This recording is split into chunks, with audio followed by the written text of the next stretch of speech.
Hello and welcome back to the True Crime Comedy Podcast, Murderess Podcast. I'm your host, Sidney Smith, and my co-host, Jamie Kamaya. What up, Jay? How are you? How are you? What's up, buddy? I'm down to Pop-Tart, so Yes, not great. Yes, first thing I had to let you know, I had to break the bad news. We were out of Pop-Tarts. And this has never happened in the however many weeks we've been doing this. We've been doing this a lot of weeks. Yes, it has never happened. About a half a year in. I also said you could bring some Pop-Tarts over, and you said what? What did you say? What was your response? Yeah. I think it's how dare you ask me to bring Pop-Tarts? It's beneath me. I eat them all, but how dare you? Hey, folks, thank you guys so much for being murderous accomplices. And that's what I'm calling you because you listen every single week. So thank you guys. Numbers were a little down last week. And I have to admit to Jay that maybe because of the length of the podcast. So I'm like, why don't I write this week? My team and I need to probably look at the fact that we're getting too detailed for the accomplices. So the numbers were a little down. They weren't drastic, but I did notice there were not as many downloads. Well, I mean, that's why you got me. Well, turn the ship around. Well, I got you to breathe heavy into the microphone every time you laugh. Take it easy, big fella. All right. So thank you guys for joining us again this week on this one. And I will let you guys all know right away that Jamie and his squad wrote this one. So it will be the length of the story will be about 16 minutes. So short and sweet, right to the meat. So my team and I have learned a lesson, and I'm never too big of a man to say, sir, you were right on this one, and I was wrong. Hold on, let me record that. Actually, we got to record right here. Yes, 10 plus years, though. It's the first time you've been right about something. So this will be my favorite episode. Hang on to it. Hey, for people who may be new to listening to us, this is a podcast where we talk about the real life murders committed by women only. We have a fun time doing it. So we got a good one lined up for you guys. I do want to remind everybody out there that our first live show is coming September 15th here in the Valley of Phoenix over at CB Live. So we'll be doing that September 15th. I had someone ask me recently what our ticket sales look like. And I have to be honest with them. I don't know. I have no idea. I don't. Well, because I never, they're like, well, can't you check? I could, but I don't like to be someone who's worried about ticket sales like that because it just upsets me. I think everything I do should be sold out. So if it's not sold out, I get bothered. Never do I have a bad show, but if I'm, there's always a crowd. I've never been to one of your shows. There wasn't a crowd. So I just don't think about it until the day of, and then I kind of, well, you know me, I pace back and forth, waiting for people to come in the building. So it's going to be what it's going to be, but we're going to have a great time either way, and we hope many of you here in the Valley can make it out. And that you will bring friends with as well, because I think it's going to be a fun time. It will be a fun time. Yeah, so definitely. Bring Pop-Tarts. Before we get started, let me mention a couple of things out there to our folks who are listening to Apple Podcasts. We got a couple more 5-star reviews on Apple Podcasts. Thank you guys very much. We do appreciate that.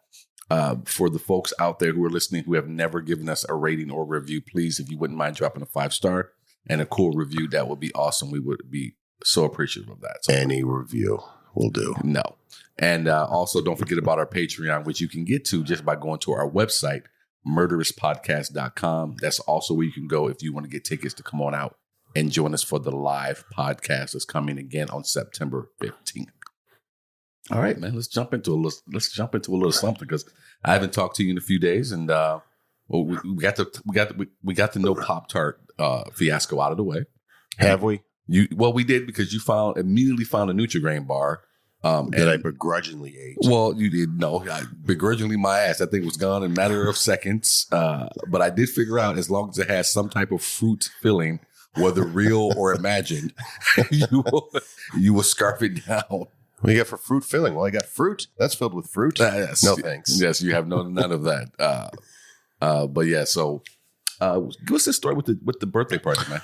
Oh, so one of my girlfriend's grandchildren had the birthday yesterday, and I was in charge of going to get the cake. So I said, all right, no problem. I'll go get the cake, and I'm going to get the candles too. So I said, well, how old is your granddaughter?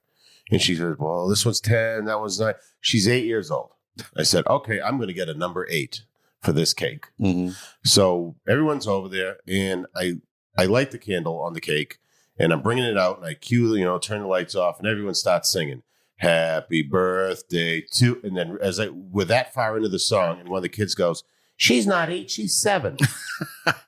And in front of a table full of children, I look at my girlfriend and go, are you fucking kidding me? Oh. I told you 7. No, you didn't tell me 7, because if you told me 7, there'd be a fucking 7 on this cake. You made a terrible boyfriend. You laid it on grandma. Oh, it was grandma. How am I supposed to know how old the grandkids are? You can't put that on grandma. No, that is grandma. Grandma is supposed to know for sure, but you just can't out grandma like that. I'm not going to be the one just randomly. Hey, I just picked this random number and threw it on a cake. And your girlfriend's dangerous. Why would you even? You can't. I live life on the edge. You sure the hell do. You can't point the finger back at that crazy lady.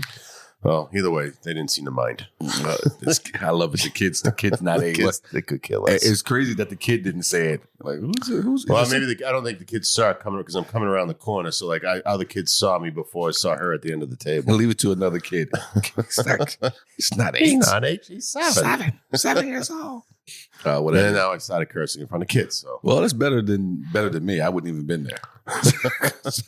And nor would they. Get the hell out of my house. Everybody can tell. No, we had, I don't know, it was a good 15 people. Oh, no. This party's taking place on the porch. We don't have a porch. Well, then go do it on your porch.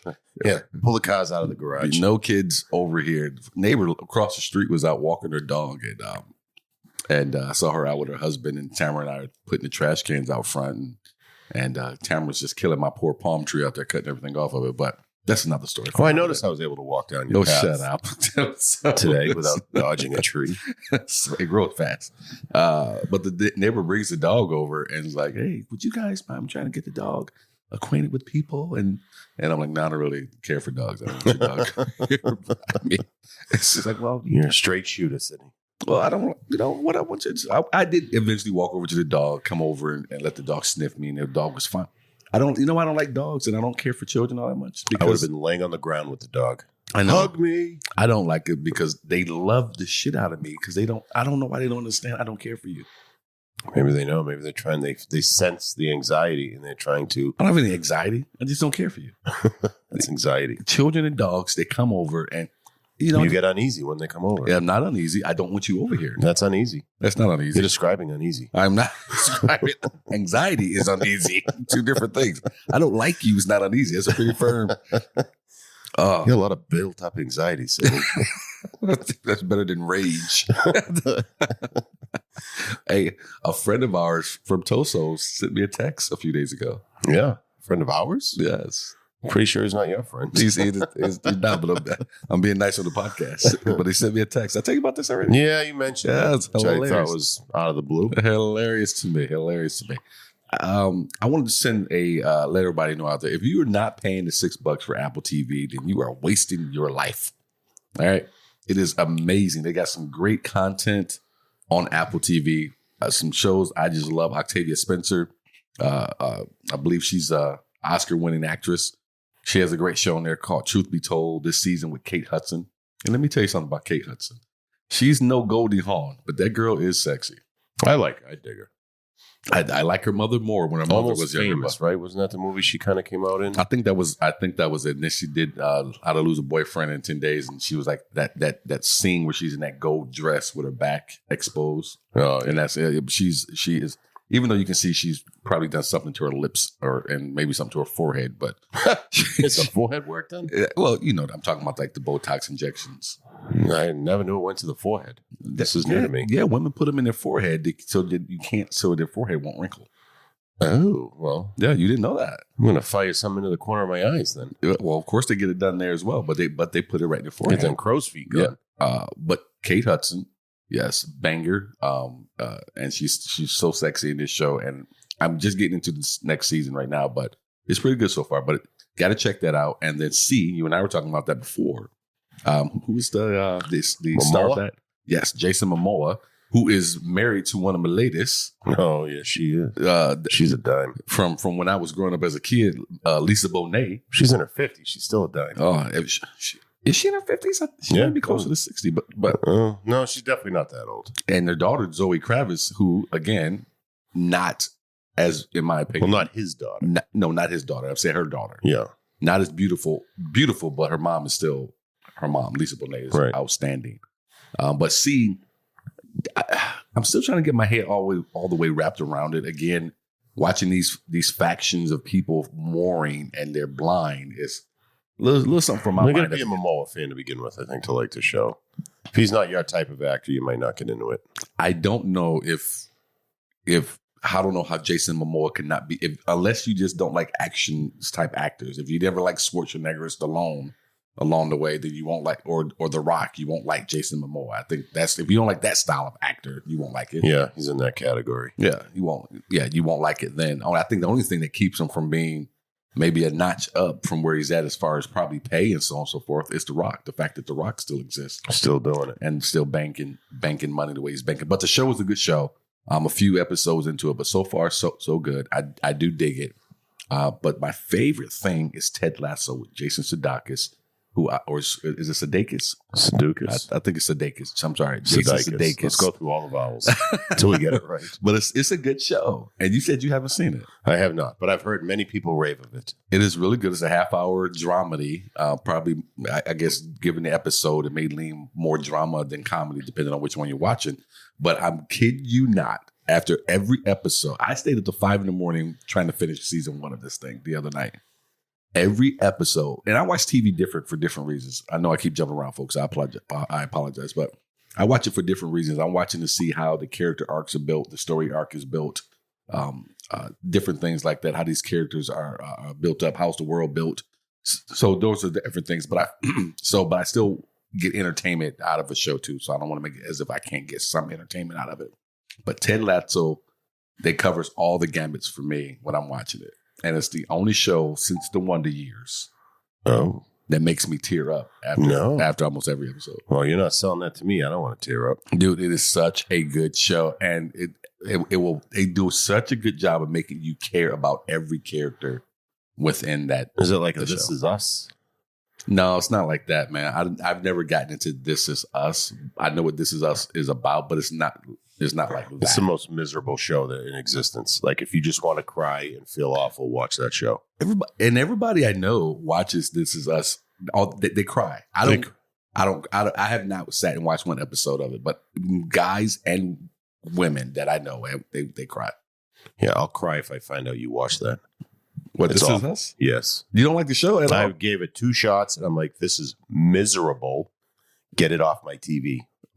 Miserable in terms of the emotion it makes you feel, or miserable as it's not a good show? Dreary, and everything's down, and everyone's upset. Okay. Oh my God, just stop already. Like, I don't know. It blows my mind that people can even sit there. And people love it. They rave about it.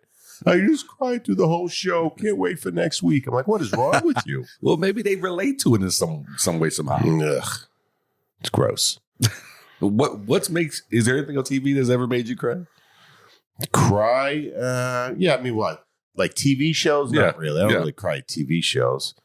When I see there was a video, it was like a race for kids, and there was one kid who was bringing up the back, and he had a disability with his legs. He was wearing metal on his legs, and he fell, but he got up and he ran and he fell again, and everyone's cheering him on, and he finally crosses the finish line, and I'm like, just like crying, like bawling my eyes out, watching this kid cross the finish line. Stuff like that that stuff wouldn't have made me cry. I don't know. Because you're heartless. I just said Ted Lasso makes me tear up. The fake stuff tears you up, but the real struggles of people, that's their problem. Yeah, I don't care.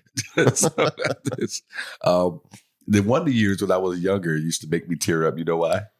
Because Kevin Arnold never nailed Winnie Cooper. I know. What was wrong with him? It was nothing wrong with him. She's the biggest dick tease on the face of the planet. Well, I mean, they were like 12. I mean, they got to high school, all right? They got like 9th grade. They're still kind of young. Hey, man, I know people who are having sex that young. Yeah, I know too. And I don't know. Not that I wasn't interested. I'm a late bloomer. You know what? Say that. Well, okay. Well, everyone didn't live your life, all right? But I mean, at least she could have, gave him a little something. Nothing happened. Nothing. Every time he got close, she would break up with him. She move on, date some other guy who was tall. And athletic. Yeah, she was. Drove a skateboard instead of a bike. You talk about late bloomers. I think Kevin Arnold took him a little while to lose that. Fred Savage. Yes, it was Fred Savage. Yes. Because I was thinking of his little brother there. Oh, Ben, is it Ben Savage? He was on Boy Meets World or whatever. Yeah, I can't remember. But yeah, that is his little brother. Ted Lasso. So you got to check out the show, man. And yeah, probably not. It's a funny show, though. You didn't sell it to me just now. It's like, what are your network I cry execs? every episode. Well, check that off the list. You crying at whatever you cry about. I cry at real things. A lot. Well, there's one thing I found that makes me tear up. I don't even call it crying. I just tear up a little bit. Yeah. Here's something in my eye. Turn and make sure Tamara's sleeping. He's sniffling. That's my allergies. I'm gonna tell you something, ladies who are listening. The last thing any man wants is his woman having to hold him while he cries. and if you're with a guy, you got to hold while he cries. Wiping the snot off your nose. You got to break up with that dude.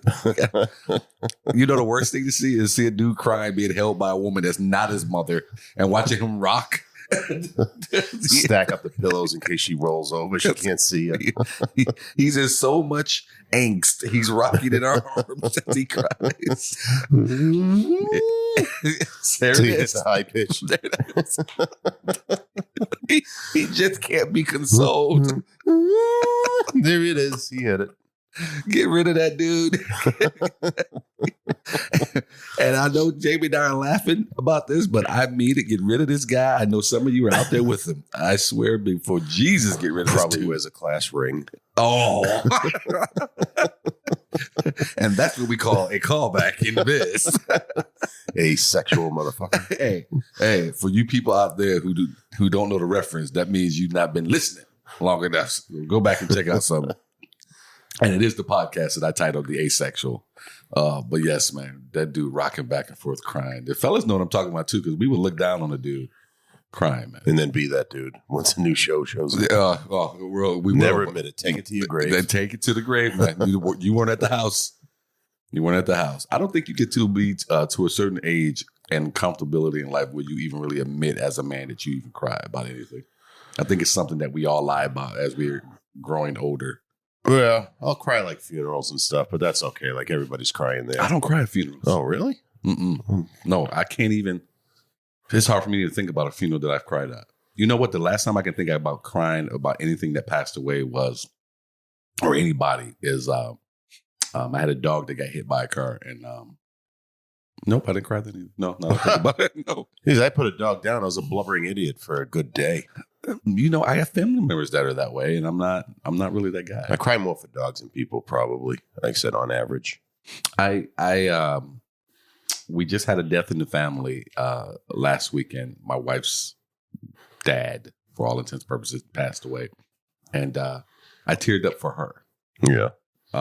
You know, I loved him to death. I thought he was a great guy, and actually, we went out to dinner to celebrate a business meeting I had yesterday, and I thought she knew this, but we were talking about him, and I said, when she and I first started dating, they lived together here, right?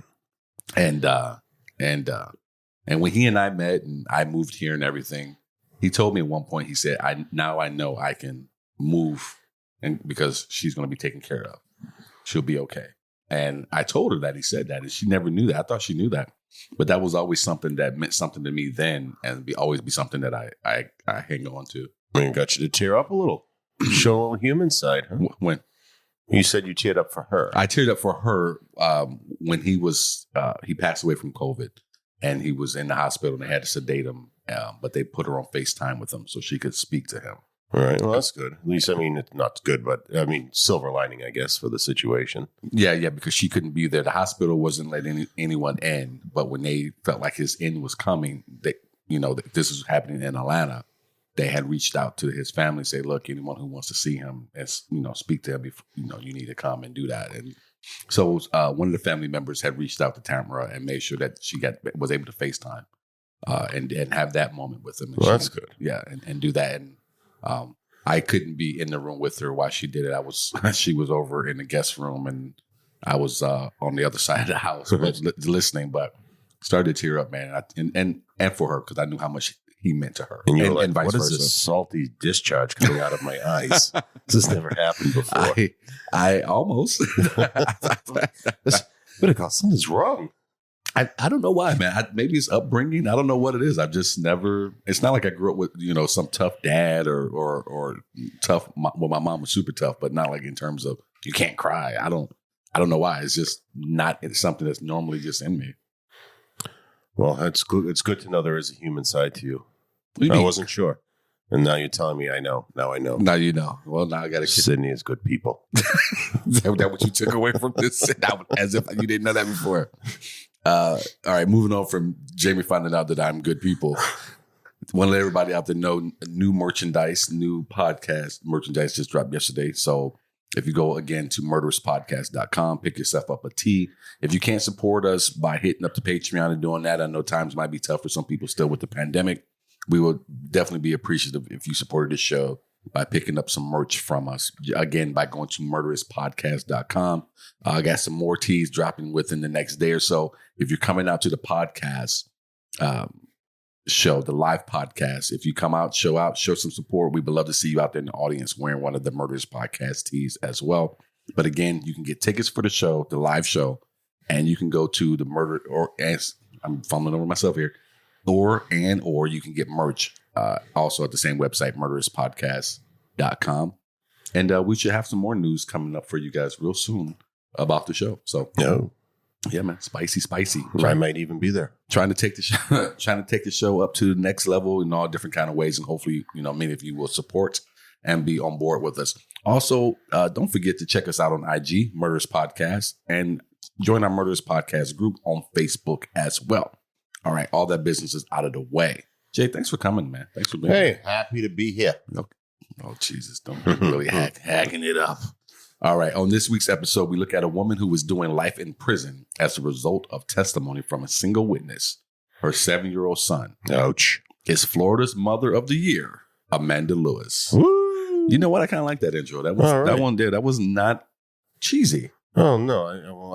I'll do better next time. The other ones, I feel like I should be wearing like a plaid tweed sports coat, selling you a Miata, selling you a Miata at the price of anything more expensive than a Miata. All right, so we're talking about Amanda Lewis this week in a small town of Estill, Florida, with a population of less than 400 people at that time. Jesus Christ, everybody's related in that time. Right. At that time, with a family of 3. Adriana Hutto lived with her mom, Amanda Lewis, and her brother, AJ Hutto. The 2 children were half siblings as they came from different fathers. According to their mother, Amanda, the boy AJ was the calmer one, while Adriana was the attention seeker. No, I already see where this is going. Amanda had an occupation as a nursing partner, and she frequently worked late night shifts. You think... I was reading that, and for some reason it popped in my head. I don't think I've ever seen 2 kids...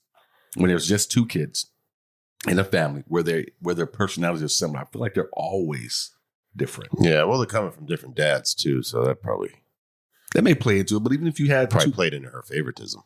Well, definitely. I love when parents, especially mothers, say they have no favorites. Oh, they got a favorite. Oh, there's always a favorite. My girlfriend got 5 kids. I can tell you, I can rank them. I won't do that on here, but I can absolutely rank. Well, please don't do that on here. Please don't do that. We'll lose 4 of them. I want your key to work when you go home after this drops. So Lewis was called up for National Guard duty when Adriana was just 6 months old. Adriana was left in the care of family for months, and Lewis admits she had trouble bonding with her daughter. Her affection for Adriana, Lewis said, developed over time. She said she loved her daughter very much. She also said she never had this trouble with her son, AJ. Amanda depicted Adriana as an exceptionally social, active, and amicable little youngster. Notwithstanding, what she emphasized was that she was an outrageous instance of ADHD. Then again, AJ was the opposite, being quiet, calm, and had no issue playing without anyone else.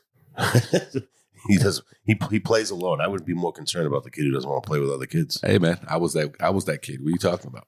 Really? When I was younger, I didn't That's why you don't cry. Dead inside. My favorite movie was The Good Son.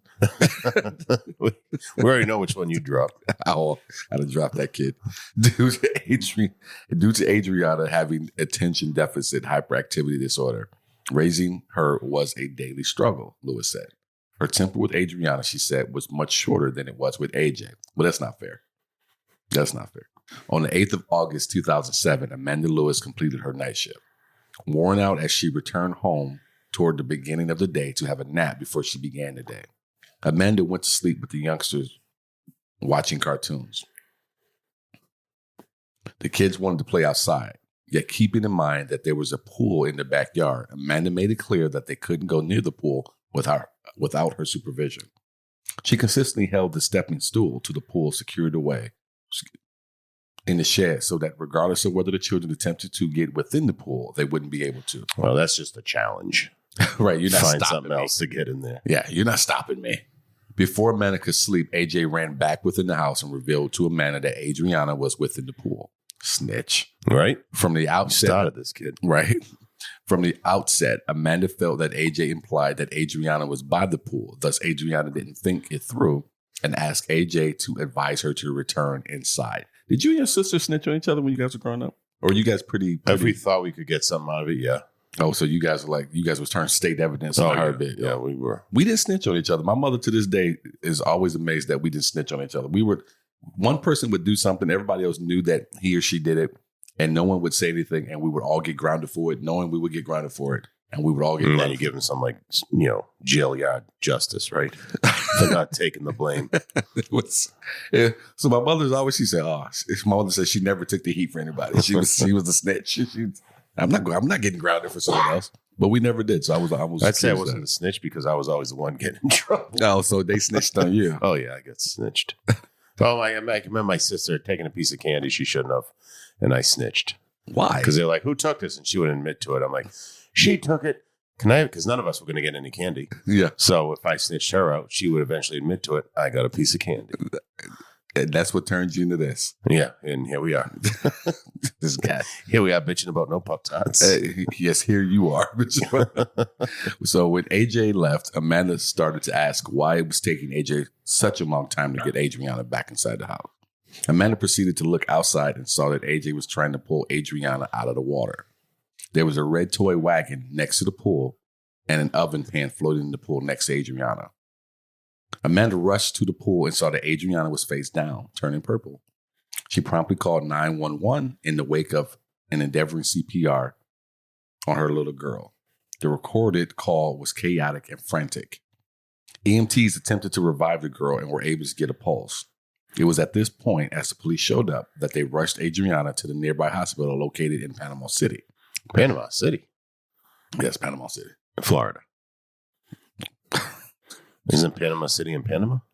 I think you can have more than one, huh? Yeah, I think you can have more city than in one place. Yeah, there's a lot of Springfields in this country. Yes, there. Yeah.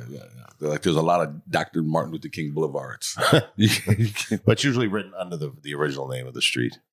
Like I think here it's Broadway, right? They'll say Broadway, and then under it says Martin Luther King Boulevard. Yeah, but I think some places I've seen where it's just Martin Luther King Boulevard, like they just nothing underneath. I think Detroit has one. Yeah, it's not underneath. We have a Rosa Parks street and things like that. Yeah, but it's not written underneath the original street. Here in Arizona, I saw a Robert E. Lee Way. Well, it is Arizona, and because it's Arizona, it's why you saw Martin Luther King Jr.'s name underneath the street name. So you made the sign, ain't they happy enough? Pretty sure Arizona's the last state to make the holiday a holiday within the state here. Gun to their head. Yes, they had to do it. I think the federal government had to get it. No, it wasn't the federal government. Who got involved? There was a couple of bands that refused to play here until they made it. Until they adjusted their stance on that. So EMTs attempted to revive the girl and were able to get a pulse. It was at this point, as the police showed up, that they rushed Adriana to the nearby hospital located in Panama City. Dr. Renee Fox, who was the one working on Adriana, still had a little hope left for her revival. When she tried telling her mother, Amanda, this, Dr. Fox saw the first red flag. As per her report, she claims that Amanda showed no remorse, instead asked, where is the vending machine? Look, man, that's not a first. All right, red flag. The woman just wanted something to eat. Right. She's hungry. All right. That's not, everyone doesn't show remorse the same way. Different way. Could be in shock. Right? All right. Okay. Just don't jump to conclusions. I know what the name of the podcast is. Maybe this one is, hey, she didn't do it. Yeah. We might be tricking these people. Yeah. So stay tuned. All right. So listen to the end. Sadly, at 5:05, Adriana Hutto was declared dead. Even after this news broke out, Amanda demonstrated zero emotion, according to the doctor. Dr. Fox had never seen such little emotion when delivering the worst news that could ever be delivered to a parent. It was expected that Adriana had attempted to get within the pool by inclining toward one of the sides. However, without the stepping stool, she had slipped and fallen into the pool inadvertently. Sheriff Dennis Lee stated that he showed up while EMTs were working on Adriana while Amanda and AJ were in the house. Lee let AJ leave with the grandparents so he could talk to Amanda about what had happened. Notwithstanding, only hours after the fact, AJ Hutto, 6 years of age at the time, was now with his grandparents. What he kept revealing to them stirred up things that were suspicious enough for them to call the police. They showed up to stop for a moment to chat with AJ in private. Oh, this is where it comes. AJ said that his sister had sprayed a glass cleaner within the house, which was something that she was permitted to do. So Amanda got annoyed, which wasn't something she was permitted to do. So Amanda got annoyed. AJ claims to witness the whole event of his mother dunking Adriana's face into the water as a punishment, while Adriana shouted for help, instantly changing the dynamics of the case. The child specialists were called in. AJ had to repeat his story to the specialist. AJ kept changing his story, but he was taken seriously because a 6-year-old with under trauma as big as the death of his sister is bound to be all over the place as far as trying to gather and recall the memories of what took place. What do you think of that? Well, yeah, I mean, I believe that. I guess you have to decide whether or not how credible it is. Mm-hmm. You know, how credible is this going to be? I mean, you take the parts. He's going to probably be consistent on some things and not consistent on the others. Look at the stuff that he's consistent on and go with that. Yeah, 6 years old, I think you almost have to allow for the fact that the story may change. Right.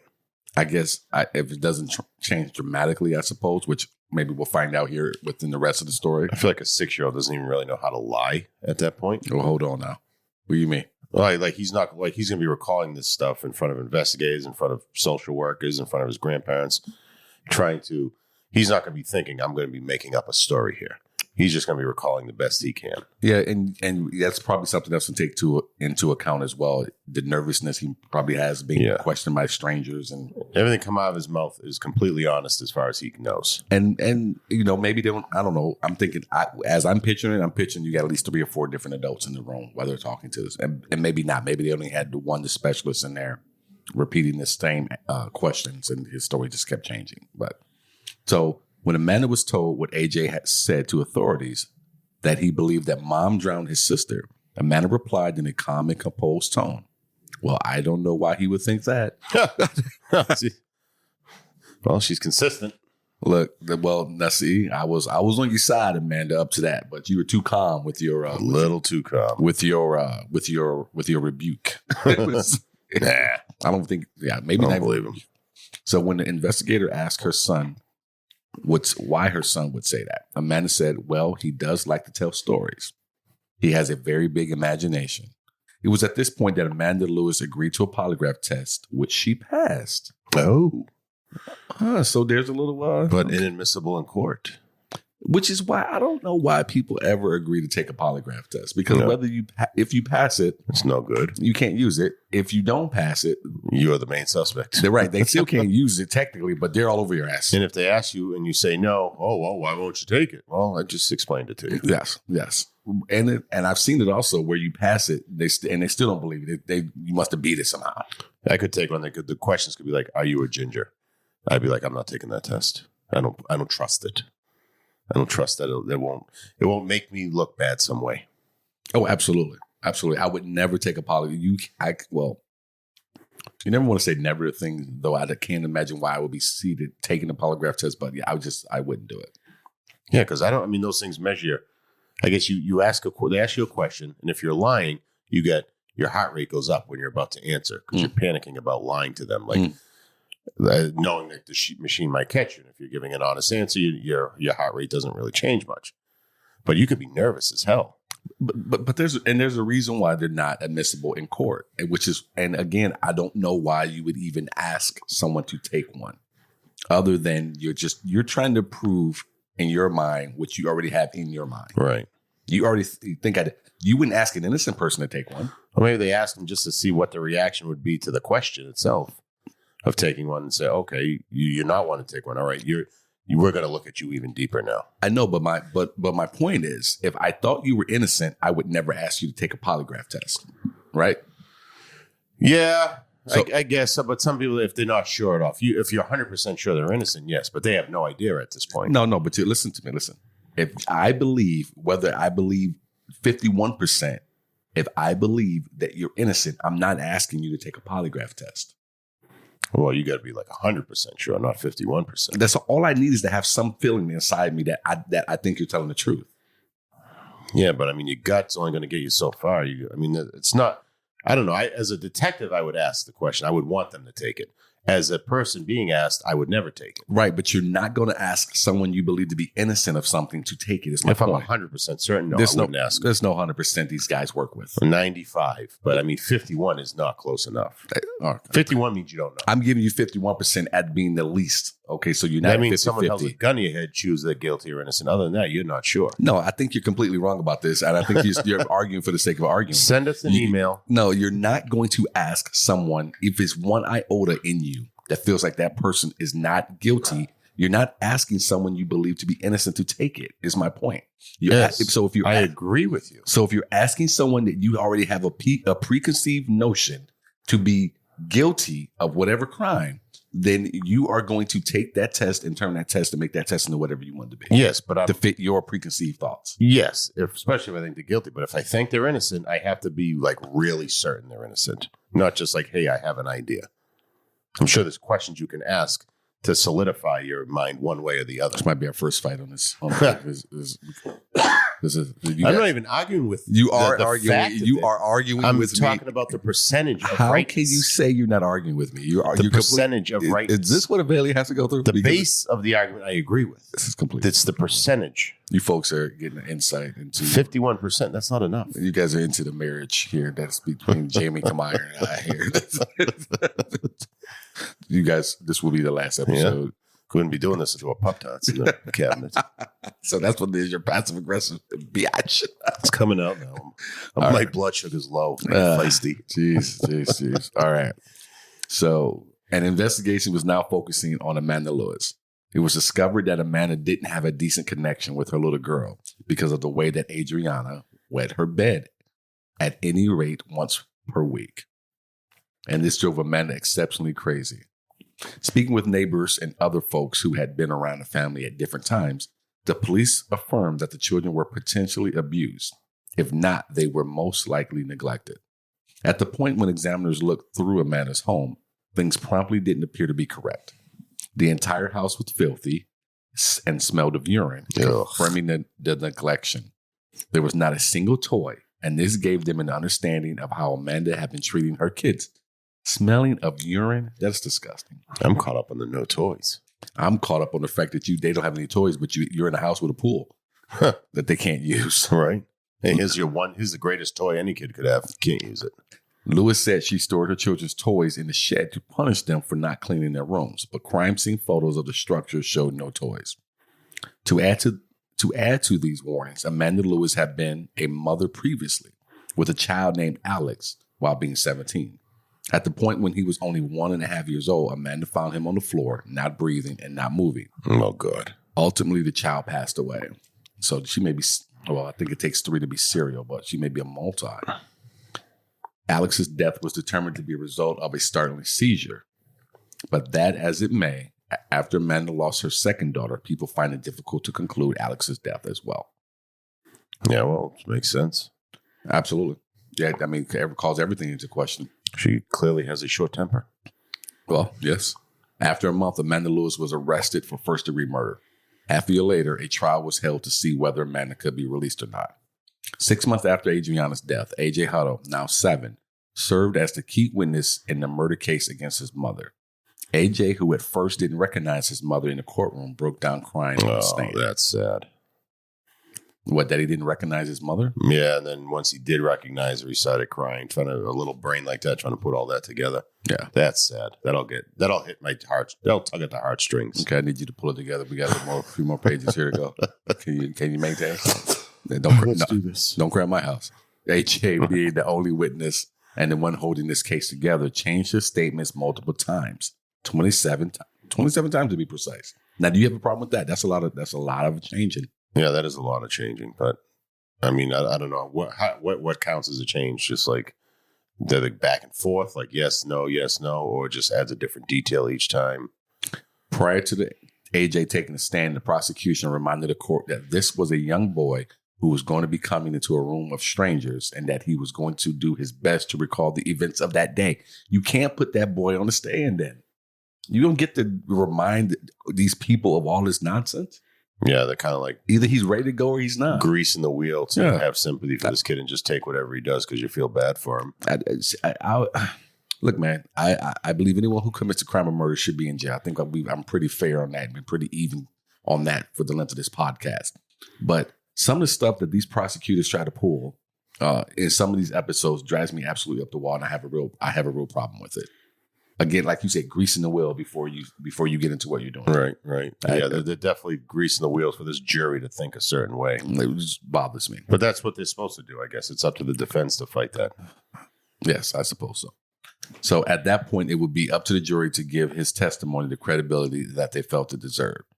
At the courtroom, he was shown a drawing of the crime scene that he drew. And while being asked who the stick figure was and what was it doing, he replied, "My mama, killing my sister." Despite AJ not having clarity, there was more proof to support the case. For one, everybody near the family expressed that Adriana had a major dread of water.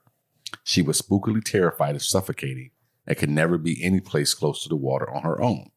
Moreover, Amanda's coworkers expressed that Amanda had revealed to them that she wanted to kill Adriana out of distress. No, you don't go saying that. You could have said it sometime before. You were in court talking about it. That sounds like something that was old, that was dug up.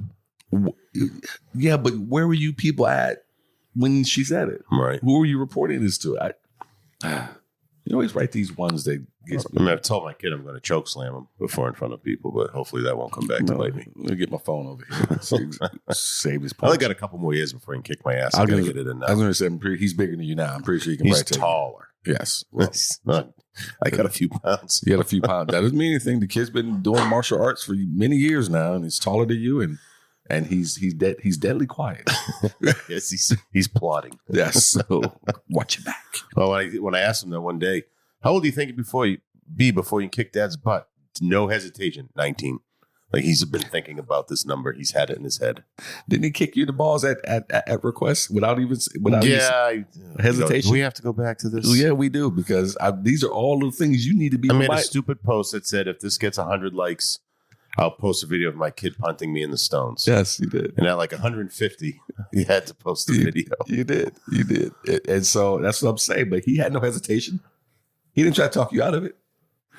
Oh, no, he was all for it. And then, so that's what I'm trying to tell you. And he came in toes first. Right. Just a little.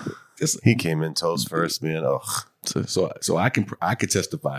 I don't know why Jamie didn't know this was going to happen. I give you Exhibit A, 1,100 views. So the primary proof nonetheless originated from the wounds that were found on Adriana's temple.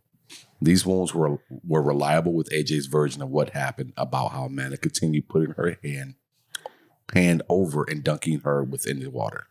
Specialists confirmed that it was a bruise from a hand. Like palm print on the face. The specialist, or did a doctor confirm? Right. All right. Who's a palm on the face specialist? The judge informs the jury that there are only two penalties for first-degree felony murder: death or life imprisonment. Members of the jury took 2 hours after a 4-day trial to render a decision. Amanda Lewis was called guilty. After a month, Lewis was condemned to life in jail. AJ has since been adopted. After one point, she was offered a 10-year plea deal, but rejected it because she refused to admit to something that she didn't do. Man, oh man, you're sitting in jail for life. How often do you think she thinks about not taking that plea deal? Yeah, because she'd be out right now. Man. Amanda Lewis still maintains her innocence to this day.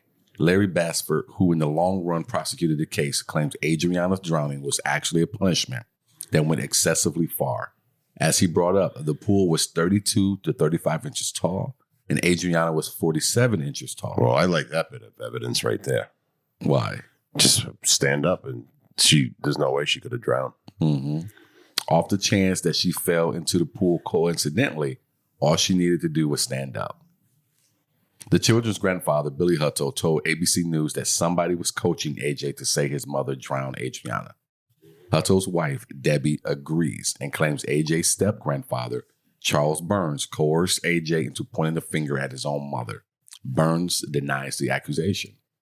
In 2010, Lewis filed an appeal referring to the merger doctrine, which she claimed precludes the use of aggravated child abuse as the underlying felony and a felony murder charge if only a single act of abuse led to the child's death. The merger doctrine basically states where lesser included offenses are generally rolled up into the greater offense. Therefore, a person who commits a robbery cannot be convicted of both the robbery and the larceny that was part of it. Makes sense, I guess. Yeah. Either way, this appeal was unsuccessful. Yeah, because who's going to let a child killer you can tell me anything. Win an appeal? They're just not going to let you. And the conviction was affirmed. In a jailhouse interview in 2016, 8 years after her conviction, Amanda Lewis was asked straightforward what had happened. The interviewer: I'm asking you this because I want to see your reaction. Did you kill Adriana? Amanda Lewis: No, I did not. Did you dunk her in that pool until she drowned? That's such a odd state. Did you dunk her? Like he's going for blood here. Amanda Lewis: No. When you get to the hospital, what is going on? The doctor came in and said that Adriana was gone. I felt like a part of me was now gone. Lies.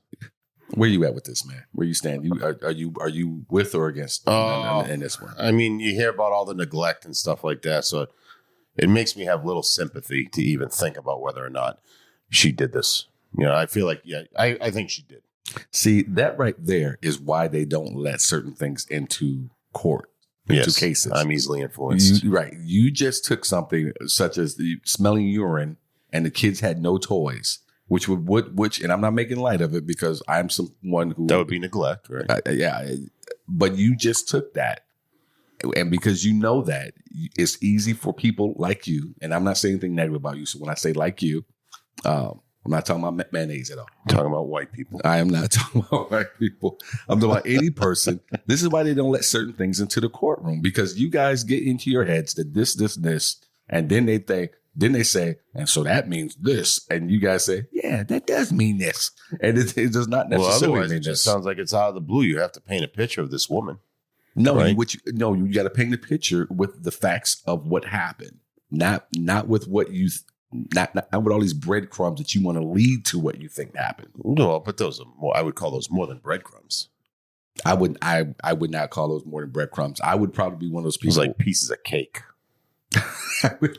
Pieces of cake. I have a problem with that, and I don't think that means that she's automatically guilty. I guess that's all I'm saying. I also not sure if this 6 to 7 year old young man should be your key witness in this if he's changing his story 27 times. Well, the whole part where she's a minimum of 12 inches taller than the height of the pool water is very telling for me. She could have stood up. Yeah, but I've seen people get into water, and especially if she's afraid, like they say she is, get in it and you completely panic. Your mind isn't telling you to stand up. Oh, geez, well, you're taking breadcrumbs from another cake altogether. I'm not taking breadcrumbs from another cake. I'm taking the breadcrumbs from what they tried to use as evidence. The fact that she was taller. I've seen people who are big enough to stand up. I've seen grown people panic in a pool because they think they're drowning because they know they can't swim. Put your feet down. Stand. And you've never had to tell an adult that or a child? No, I don't. I'm not saying it doesn't happen. I'm sure it happens. I have, and I've seen it done, and I've had to do it. Just stand up. What are you doing? The palm print on the face too. Look, man. The stories at least said specialist. They did not say doctor. It could be someone who studies forensic stuff, forensic handprints. Look, we've had child killers on our podcast before, and I don't think any of them. I was like, man, what if this one? I'm a little torn on this one, to be honest with you. This is kind of where I'm at. Yeah, no, I'll agree with you there. It's certainly not as cut and dry as we've had in the past. Yeah, and the last thing I'll say on my side of this discussion is that it would be very easy for a child to be coached into saying something, whether it be by his grandfather or anyone else. True, but the part I like is he drew that picture. Okay, tell me about this picture. Mm-hmm. He's actually in a comfortable, I would say, out of more than any other scenario, he's in a bit of a comfortable place right there. That's a good point. That is a good point. You finally had one good point. Hey, every once in a while, get a little wood in the ball. Hey, everybody. Thank you guys for listening to another episode of Murderous Podcast. You've been listening to 16 minutes worth of murder written by Jamie Kamaya and his squad. Fiery minutes. Fiery minutes. About the story you just heard, we sourced it from conspiracytheories.in, ADC News. Is that supposed to be ABC News? ABC, that's what it says. ADC is what it says. Should it be ABC? Oh, the D and the B aren't even that close on the keyboard, are they? Yeah, we'll go with ABC. ABC. It was we want to give it the right .go.com. And from the TV show Killer Women. Hey, folks, don't forget we got that live show coming up. Come on and check it out. Also, go to murderouspodcast.com. Check out our new merch that we have as well. Support the show in that manner. Also, you get some cool new artwork there to walk around with. Remember, be aware of your surroundings, and we'll see you next week. See ya.